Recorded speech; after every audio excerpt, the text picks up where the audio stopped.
This is Qtv Nightly News, which is also on Q Radio 103.3 FM. I'm Jarga, and thank you for joining us. First, here are the headlines.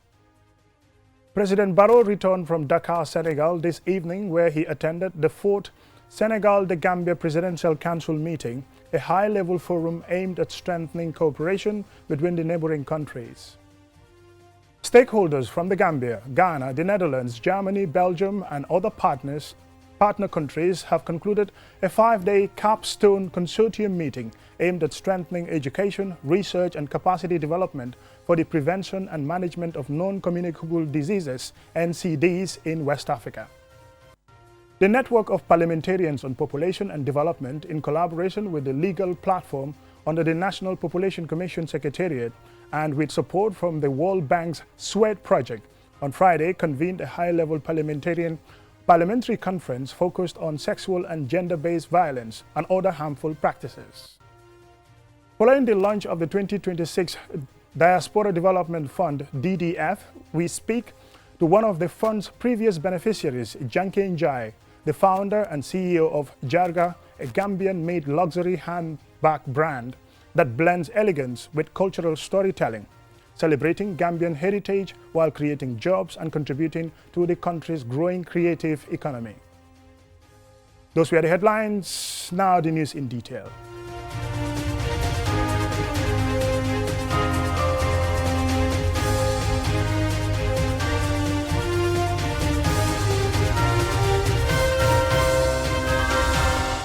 Welcome and thank you for joining us. This is Qtv News. President Barrow this evening returned from Dakar, Senegal, where he attended the 4th Senegal-The Gambia Presidential Council meeting, a high-level forum aimed at strengthening cooperation between the two neighboring countries. Speaking to reporters at the Banjul International Airport, President Barrow said several agreements have been signed and stressed that the time has come to move from commitments to action, emphasizing the need for stronger collaboration and deeper integration between the Gambia and Senegal. Aliou Cisse was at the airport, and here is an excerpt.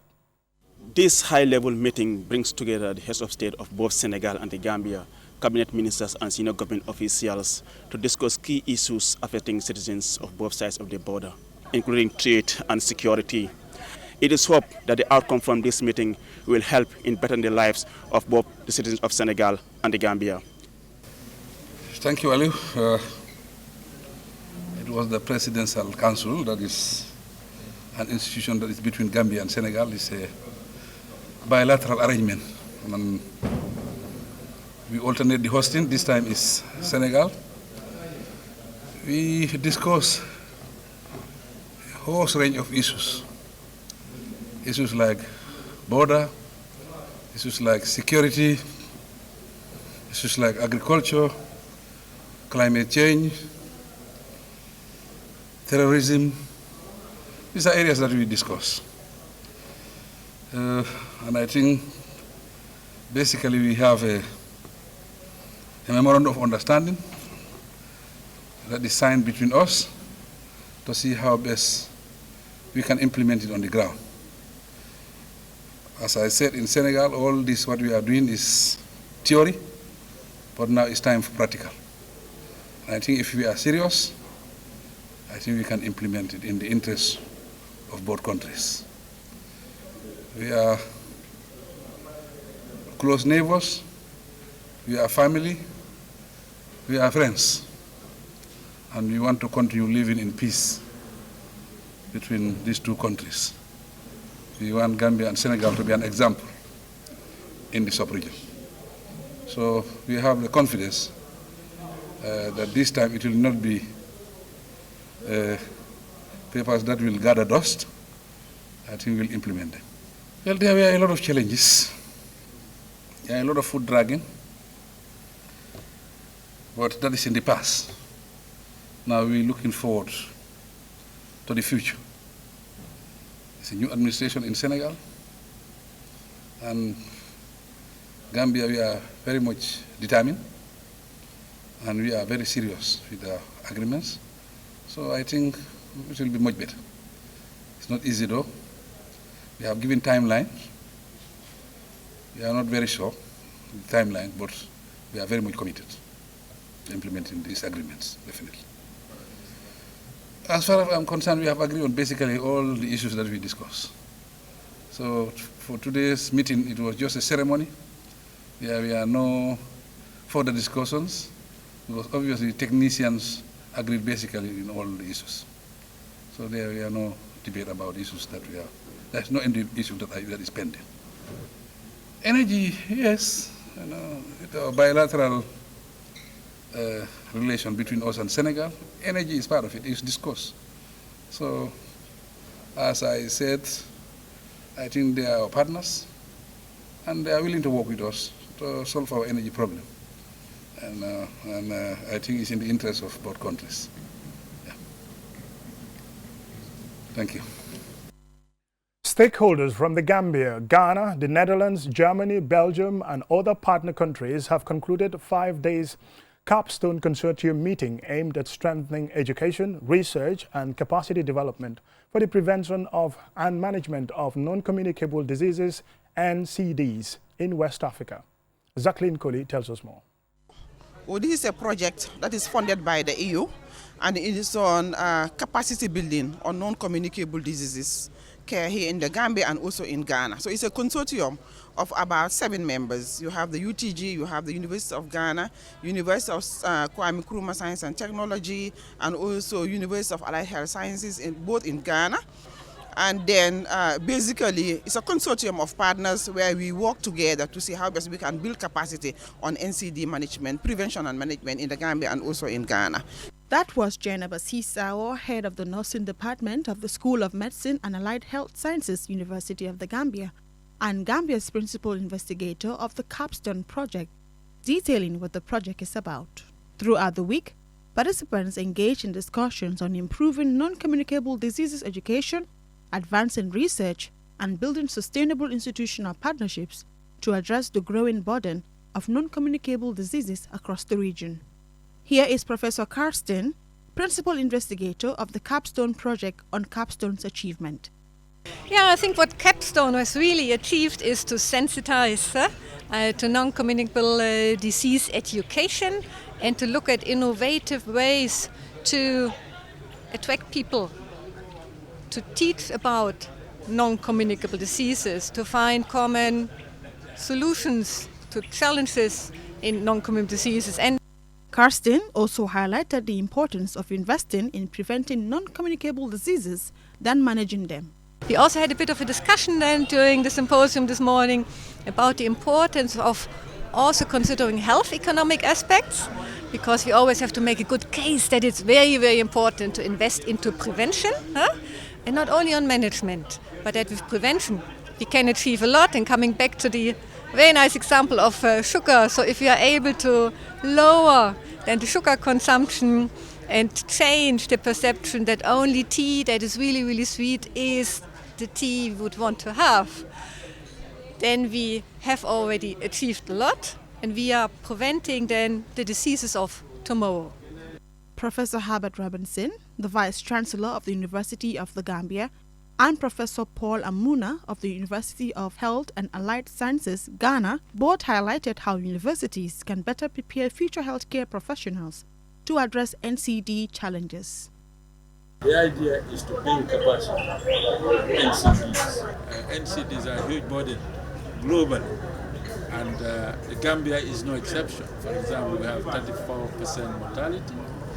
Key areas, cardiovascular diseases, diabetes, cancers, and others. So we as a university, we have a key role to be able to build the capacity of the healthcare workforce, and that's what we're doing. We'll still learn the theories and do some laboratory classroom work, but we want the training to be such that the students or learners themselves will contribute to identifying the problems within the society, the community, where they live and where people work, and bring it into the classroom. Perhaps if students are working together in groups, collaborating, forming teams, that also helps even in their own development for their professional, their career, their practices, and so on. The final day focused on consolidating key outcomes and outlining future action to strengthen transdisciplinary approaches to NCD prevention and care in West Africa. Reporting for QTV News, I am Jacqueline Coley. The network of parliamentarians on population and development, in collaboration with the legal platform under the National Population Commission Secretariat and with support from World Bank SWEAT project, on Friday convened a high-level parliamentary conference focused on sexual and gender-based violence and other harmful practices. Yafatuge reports. The conference brought together lawmakers, government officials, development partners and stakeholders to discuss ways to strengthen efforts to promote women and girls from violence and discrimination. Speaking on behalf of the Office of the Vice President, Sukai F. Seka, representing the Permanent Secretary, stressed the importance of strengthening legal and institutional frameworks to better protect women and girls. FGM continues to affect thousands of girls, often before the age of 12, exposing them to immediate and lifelong physical, psychological, and reproductive health consequences. As a nation, we have taken important legislative steps to protect women and girls through the Women's Amendment Act of 2015 and the Children Amendment Act of 2016. Discussions at the conference centered on the prevalence of sexual and gender-based violence, its impact on health and well-being of survivors, and the role of religious leaders and institutions in combating SGBV.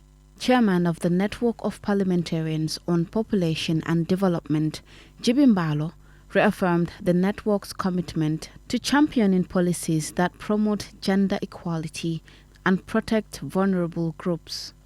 Through our oversight function, we must ensure that government institutions are effectively implementing laws and policies, that survivors have access to justice and support services, and that adequately resources are allocated to programs aimed at preventing and responding.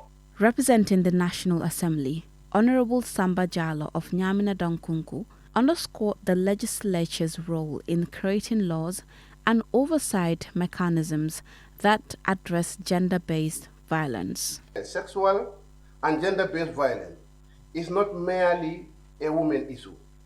It is a humanitarian crisis, a public health emergency, and a significant barrier to our national development. When a girl is forced into early marriage or a woman is subject to violence, we are not just witnessing a crime against an individual, we are witnessing the erosion of social fabrics and the stalling of our economic engine. The Network of Parliamentarians on Population and Development works to advance the 2030 Sustainable Development Agenda and the African Union Agenda 2063. It promotes the rights and welfare of women and children by pushing for gender-sensitive laws and policies in the National Assembly. Reporting for QTV News, this is Yafatigei.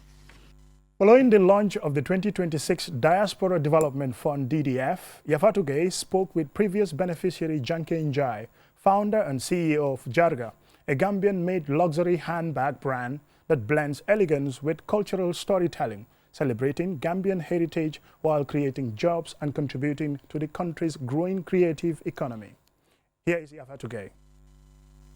Born and raised in Norway to Gambian parents, Janke's passion for fashion began at an early age. After building her experience in the fashion industry abroad, she made a bold decision to return to the Gambia and invest her skills, knowledge, and creativity in her homeland. Our journey started with clothes. We have over a decade of production experience in both Italy, in Poland, and in Norway. But in 2020 was the first year that we were finally able to bring the production here to Gambia and establish what is today this production facility where we are producing the first handbags here in the Gambia. Janke reflected on the inspiration behind the name, Jarga, and the motivation that drove her to establish a luxury handbag brand in the Gambia. This company is rooted in culture. It's rooted in culture and it's rooted in heritage. And man Njai la Santa. So we're from the Njai family, Jarga Njai. And I felt that it was a great way of honoring my great-grandfathers. I know what the message behind it is, the values and what it stands for, and that's something that I could associate my brand with. For her, the brand represents more than fashion. It is a platform to showcase Gambian identity, craftsmanship, and culture to the world. I love our products, right? But I want people to be able to carry more than nice product. I want them to be able to carry a story. And if you go into our website today, the first thing that you will see is a legacy you can carry, right? So all the bags that we have are named after women that we honor, women that we celebrate, Gambian women that we celebrate. And if you ask me what Jarga is at core, I will not talk about the handbags, but I will say that we translate culture through luxury products. One of Jarga's employees, Nancy Riley, shared her experience working with the brand and the opportunities it has created. I would say it also taught me the importance of marketing and branding. I also learned that. One thing you could say about Jarga is when you come empty-headed, you don't leave like that. You leave with multiple skills. So I've learned the importance of marketing and branding and the importance of having the perfect end product. Janke also spoke about the challenges and opportunities she has encountered while navigating the Gambian fashion industry. When you speak about a brand and when you talk about sustainability of a brand also, impact comes first, right? And I do think that with the vision that we have for Jarga, we will be able to teach and do a lot of skill development and grow the brand, but also grow the industry as well. I would love for it to be 100 more Jarga brands, right, here in the Gambia. That's how we move the sector forward. So the vision is big, and it's bigger than Jarga. So we need more Jargas out there.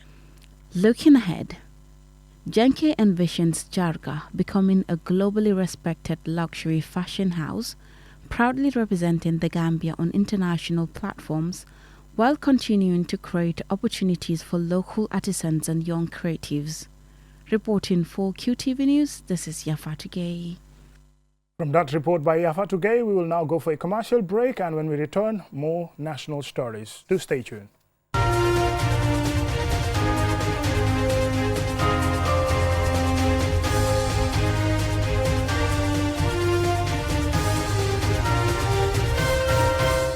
Welcome back, and this is QTV News. I am Umudu Gajaga, and here are the rest of tonight's stories. Women make up more than half of the Gambia's potential workforce, yet many continue to face barriers that limit their participation in the economy. A new World Bank report shows that women earn 26% less than men, costing the country significant economic gains. Julden Jaya reports. The findings were presented during the dissemination of the Gambia Economic Update and the Gambia Public Finance Review organized by the World Bank Group and the Ministry of Finance and Economic Affairs. The report says closing gender gaps in health, education and economic participation could increase GDP per capita by about 10% in comparable countries. Here is Finance Minister C.D. Keita. Women, half of our potential workforce, are systematically prevented from contributing at their full capacity. Women's labor force participation is significantly lower than that of men's.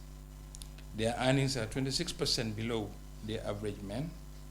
In the rural areas, men earn more than 50% compared to the women folks. The majority of the employed women are in the informal sector, low productivity jobs that generate little in the form of taxable income, social contribution, or economic multipliers. This is not a gender statistics problem. This is a national GDP problem. It is a tax-based problem, and it's a fiscal sustainability problem. The World Bank also estimates that income losses linked to the underutilization of women's economic potential could reach up to 38% of GDP across the sub-region. The economic cost of gender-based violence through lost work days, healthcare costs, reduced productivity, and reduced labor force participation can amount to nearly 1% of the GDP annually. Child marriage also carries massive economic consequences. He also stressed the need to ensure public spending reaches women, addresses the barrier they face, and delivers measurable results, noting that gender-responsive budgeting is a key tool in achieving this goal. Permanent Secretary Habib T.B. Jarga said the theme, Learning Without Earning, reflects a major challenge in the Gambia's development journey. The gender gap in the upper secondary education is steadily narrowing. Yet, despite these gains, this progress has not translated into equitable outcomes in the labor market. He said breaking the cycle requires deliberate and coordinated action and reaffirmed government's commitment to the policy recommendations outlined in the report. Keeping girls in school remains one of the most powerful tools for empowerment. Second, we must expand second chance opportunities for young women, particularly those who have left school, through skills development, apprenticeships, and employment-linked training programs. World Bank resident representative Franklin Mutahakana said women's participation in economic development is transformative for national growth. The Gambia cannot fully develop without addressing the gender challenge. The Gambia is ranked 172 out of 190 on the UNDP Gender Inequality Index. More than half of its population is under 19, and a significant proportion of that are female.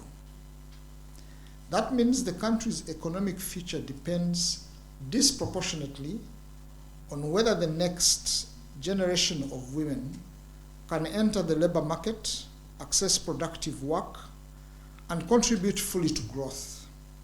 If they cannot, the Gambia is building its development trajectory on half its talent base.